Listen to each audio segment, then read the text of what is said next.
Hi! Maayong hapon, Canada, and maayong buntag, Philippines. What's wrong? Kusog kaya ang akong TV. You were half asleep. Una sa tanan ay Either way, asleep. ako ang i-share ang akong mga kaagi diri sa Canada, no? Kay mag 9 years, I think 2017, 18, 19, 20, 1, 22, 23, 24, 25. So, I'm here 8 years in Canada, no?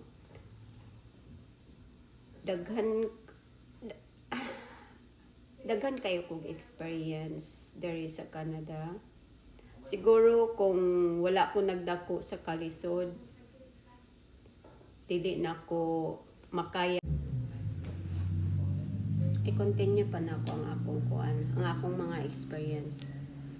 Sa Pilipinas, wala sila kay balo kung unsa atong mga experience there sa Canada. Labi na ko, dili ko kayo kuan gapos nga kuan am kanang gikapoy na gali ka tapos kuan daghang kayo mag down sa imuha, feeling down, bullying. I got bullied until now. Also my accent here.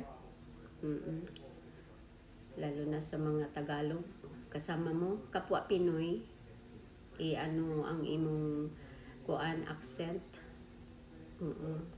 Malakas sila sa iyo bully. Ang experience lang nako, daghan na kayo nagkuan kanang unsa na daghang dili lang naman ako, I observe naman sa mga bag-o. Pasensya na mo ha sa na-share na ko earlier pero tinuod man na siya. Totoo yun. Kasi parang maliit na yung mundo. Sa isip-isip ko maliit na yung mundo pero ganun talaga ang buhay. Laban lang. Kahit pinapahiya ka na, laban lang. Ganun lang ang buhay dito sa abroad. Kailangan magtiis, magtiyaga, mahaba pasensya, makasama.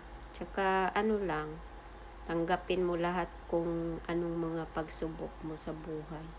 Kasi yung mga pagsubok mo sa buhay, yun ang panlaban mo to be brave and to be whole. To be brave to